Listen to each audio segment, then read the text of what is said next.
Totalcar erőmérő következő autója, ez a Mercedes 190-es, de nem dízel, vagy a szokásos motorváltozatok egyike, hanem ez a 2.5 16 szerepes. Ennek az autónak egy érdekes története van.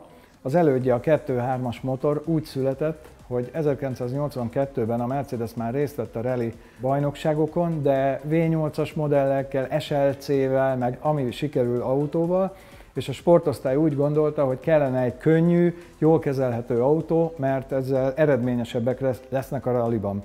Ekkor megbízták a Cosworthot, hogy a létező M102-es motorjukra csináljanak egy olyan hengerfejet, amivel ilyen 250 lóerő körüli teljesítményt tudnak csinálni, és ezzel fognak rallizni. A Cosworth fogadta a megbízást, csinált egy 16 szerepes hengerfejet, közben megvizsgálták a motorblokkot, és úgy találták, hogy az egész forgattyús mechanizmus, a blokköntvény mind megfelelő, csak a dugattyúkat cserélték ki, mert a dugattyú tetőknek más formájúnak kellett lenni a 16 szerepes hengerfej miatt. Hogy megszületett ez a blokk, de időközben az Audi kirúkolt a Quattro-val, turbomotorral, és egyszerűen olyan szintre emelte a versenyzést a rallyban a 4 kerékhajtással, hogy a Mercedes azt mondta, hogy inkább nem veszik fel ezt a kesztyűt, hanem ők a DTM-ben kezdtek versenyezni ezzel az autóval. Tehát ez az autó, ez tényleg a versenysport hívta életre.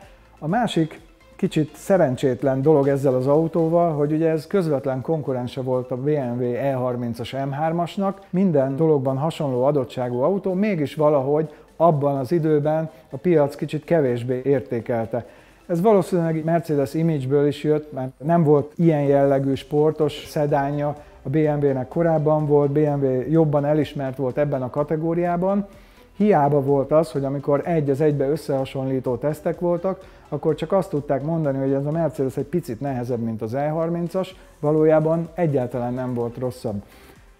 Mára már megváltozott ez a helyzet, nagyon értékelt autó lett. Az is egy érdekessége ennek a motornak, hogy amikor megszületett 2.3-as változatban, egy széria közeli, de azért módosított blokkal a Nardò pályán világrekordot állított fel, nem is egy dolgot, hanem 10-et, de ebből a legfontosabb, amit a hirdetésekben is felhasználtak, hogy 50 000 kilométert mentek 247-es átlagsebességgel. Ugye ez azt jelenti, hogy a folyamatos tempónál jóval 250 km/h felett kellett, hogy menjen, és 3 autóval mentek, mind a 3 teljesítette, ebből 2 csinált rekordot, 1 nem.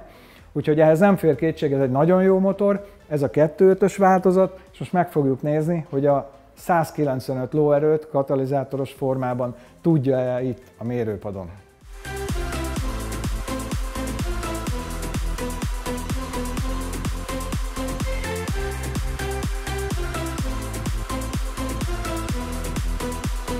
Több mint egy évig kerestem ezt a fajta autót, igazából 2 darab A4-es lap volt teleírva ilyen hirdetésekkel, telefonszámokkal, és hát végül ez sikerült a piaci ár alatt megvenni.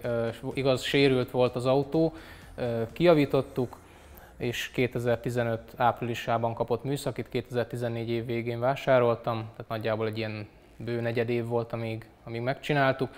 Utána volt egy ilyen 2-3 hónapos időszak, amikor az 5 év állás miatt rendszeresen előjött rajta valami. Azóta igazából csak a kopóalkatrészek vannak, amiket cserélek rajta. A hozzáfűzött reményeket, ahogy szoktak mondani, beváltotta az autó? Bevált, igen. Nekünk még annó, amikor én még ilyen 1-2 éves voltam, nekünk akkor már volt egy 190-esünk, igaz csak a 2000-es benzines, és az is LPG-vel ment, de azóta igazából szerettem volna egy ilyen autót. Ez csak itt tényleg, ahogy az internetet néztem, ott derült ki, hogy ebből létezik ilyen is, és úgy egyből ez lett igazából a vágy.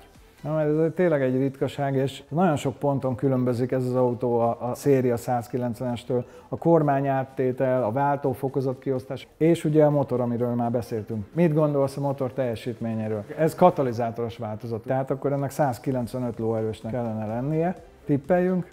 Te mit mondasz? 190. 190. Annak ellenére nagyon szeretem ezt az autót, én egy kicsit pessimistább vagyok, én azt mondom 185. És most meglátjuk. Jó.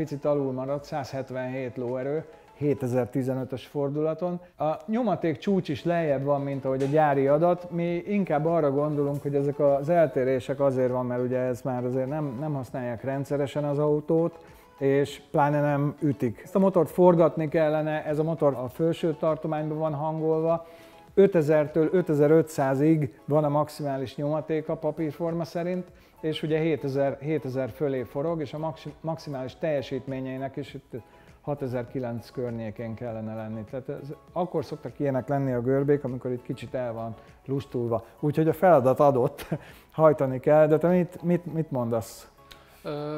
Összességében elégedett vagyok vele, valóban nincs úgy használva, hogy talán ezt használni kellene.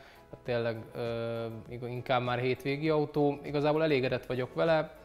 Így nézve az adatokat, meg hallgatva a motort, én azt gondolom, hogy nincs okod panaszra, és nagyon szépen köszönjük, hogy elhoztad, ez tényleg egy különleges autó, ritkaság. Total Car erőmérő következő autója, ez a Passat 2000-es Common Rail TDI. Ez az a Passat, ami elhíresült a csaló szoftveréről, de ez egy módosított autó, a gyári visszahíváson részt vett, módosították a szoftverét, és most megnézzük, hogy igaz-e, amit több helyen lehet olvasni, hogy gyengébb lesz az autó, nem tudja már a gyári adatot. Ezek mind legendák, mi viszont itt megmérjük, és meg fogjuk tudni, hogy tudja a 170 lóerőt, mint kellene neki. Érdekes lesz a mérés, tanulságos. Ha titeket is érdekel, iratkozzatok fel a Total Car YouTube csatornájára, mert még sok érdekes autó jön.